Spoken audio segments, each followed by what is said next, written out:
Following the historic first summit between the leaders of North Korea and the U.S., President Donald Trump was quick to tout a deal with Kim Jong-un.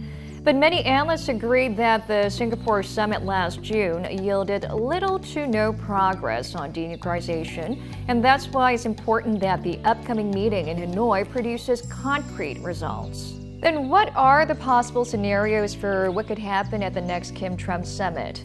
Media speculation has it that it could either be a big deal or a small deal. Let's first take a look at what a big deal would consist of. If things were to go well, a big deal would likely start with a declaration of formally ending the Korean War. This first step would help the two sides build trust, a wonderful starting point.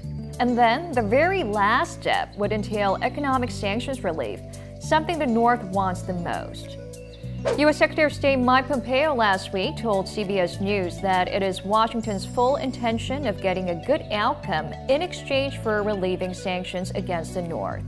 This could mean if the regime makes a commitment that goes beyond dismantling its Yongbyon nuclear facility, partial sanctions relief could be negotiable. It seems the Trump administration has started to realize that North Korean denuclearization has to be more of a long-term, step-by-step process, where Washington provides incentives for proportionate measures by Pyongyang.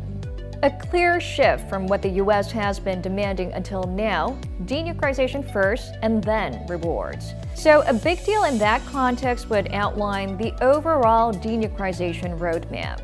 Then what about a small deal? While expressing optimism for his upcoming summit with Chairman Kim, President Trump told reporters at the White House last week that he's in no rush for speed, and what the U.S. wants from the North is just no more testing. Simple as that, all of a sudden. Some watchers think this is Trump's way of lowering expectations because Pyongyang and Washington are reportedly having a hard time nailing down those specifics of a Hanoi joint statement.